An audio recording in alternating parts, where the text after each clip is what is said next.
सफला एकादशी। युधिष्ठिर ने पूछा, स्वामीन, पौष मास के कृष्ण पक्ष गुजा माह के लिए मार्गशीर्ष में जो एकादशी होती है उसका क्या नाम है, उसकी क्या विधि है तथा उसमें किस देवता की पूजा की जाती है, यह बताइए। भगवान श्री कृष्ण जी ने कहा, राजेंद्र, बड़ी बड़ी दक्षिणा वाले यज्ञों से भी मुझे उतना संतोष नहीं होता जितना एकादशी व्रत के अनुष्ठान से होता है। पौष मास के कृष्ण पक्ष में सफला नाम की एकादशी होती है। उस दिन विधि पूर्वक भगवान नारायण की पूजा करनी चाहिए। जैसे नागों में शेष नाग, पक्षियों में गरुड़ और देवताओं में श्री विष्णु भगवान श्रेष्ठ है, उसी प्रकार संपूर्ण व्रतों में एकादशी तिथि श्रेष्ठ है। राजन, सफला एकादशी के नाम मंत्रों का उच्चारण करके नारियल के फल, सुपारी, बिजोरा तथा जमीरा, नींबू, अनार, सुंदर, आंवला, लौंग, बेर तथा विशेषतः आम के फलों तथा धूप दीप से श्री हरि का पूजन करें। सफला एकादशी को विशेष रूप से दीपदान करने का विधान है। रात को वैष्णव पुरुषों के साथ जागरण करना चाहिए। जागरण करने वालों को जिस फल की प्राप्ति होती है वह हजारों वर्ष तपस्या के करने से भी नहीं मिलता।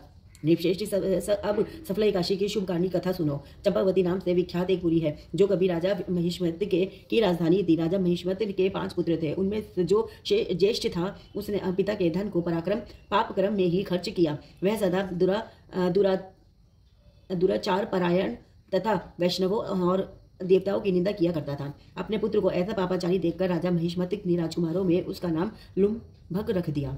फिर पिता और भाइयों ने मिलकर उसे राज्य से बाहर निकाल दिया। लुम्भक गहन वन में चला गया। वहीं रहकर उसने प्रायः समूचे नगर का धन लूट लिया। एक दिन वह रात में चोरी करने के लिए नगर में आया तो सिपाहियों ने उसे पकड़ लिया, किंतु उसने अपने राजा महिष्मति का पुत्र बतलाया तो सिपाहियों ने उसे छोड़ दिया।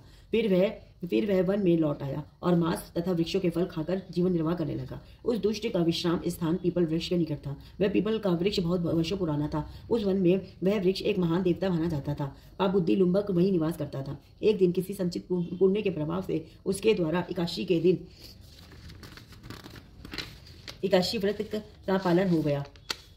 पौष मास में कृष्ण पक्षी की दशमी के दिन पापिष्ट लुम्बक ने वृक्षों के फल खाए और वस्त्रहीन होने के कारण रात भर जाड़े का कष्ट भोगा। उस समय ना तो उसे नींद आई और ना आराम ही मिला। वह निष्प्राण सा हो रहा था। सूर्योदय होने पर भी उसको होश नहीं आया। सफला एकादशी के दिन भी लुम्बक बेहोश पड़ा रहा। दोपहर होने पर उसे चेतना प्राप्त हुई। फिर इधर उधर दृष्टि डालकर वह आसन में से उठा और लंगड़े की भांति लड़खड़ाता हुआ वन के भीतर गया। वह भूख से दुर्बल और पीड़ित हो रहा था। राजन लुम्बक बहुत से फल लेकर जब तक विश्राम स्थल पर लौटा तब तक सूर्यदेव अस्त हो गए। तब उसने उस पीपल वृक्ष की जड़ से बहुत से फल निवेदन करते हुए कहा, इन वृक्षों से लक्ष्मीपति भगवान विष्णु संतुष्ट हो। यो कहकर लुम्बक ने रात भर नींद नहीं ली। इस प्रकार अनायास ही उसने इस व्रत का पालन कर लिया।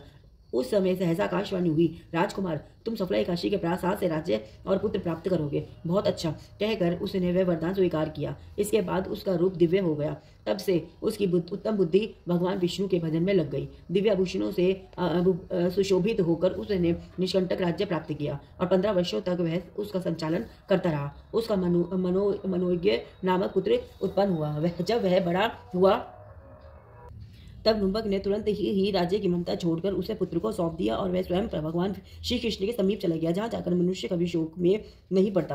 राजन, इस प्रकार जो सफला एकादशी का उत्तम व्रत करता है वह इस लोक में सुख भोग कर मरने के पश्चात मोक्ष को प्राप्त होता है। संसार में वे मनुष्य धन्य है जो सफला एकादशी में व्रत में लगे रहते हैं। उन्हीं का जन्म सफल है। महाराज, इसकी महिमा को पढ़ने और सुनने तथा उसके अनुसार आचरण करने से मनुष्य राजसूय यज्ञ का फल पा जाता है। बोलो सफला एकादशी माता की जय। हरे कृष्ण कृष्ण कृष्ण हरे हरे राम राम राम हरे हरे। लक्ष्मी नारायण नारायण नारायण गोविंद नारायण नारायण वज्र नारायण नारायण नारायण सीता नारायण नारायण नारायण श्री शिवाय नमस्तुभ्यं श्री शिवाय नमस्तुभ्यं श्री शिवाय नमस्तुभ्यं। हर हर महादेव हर हर महादेव हर हर महादेव।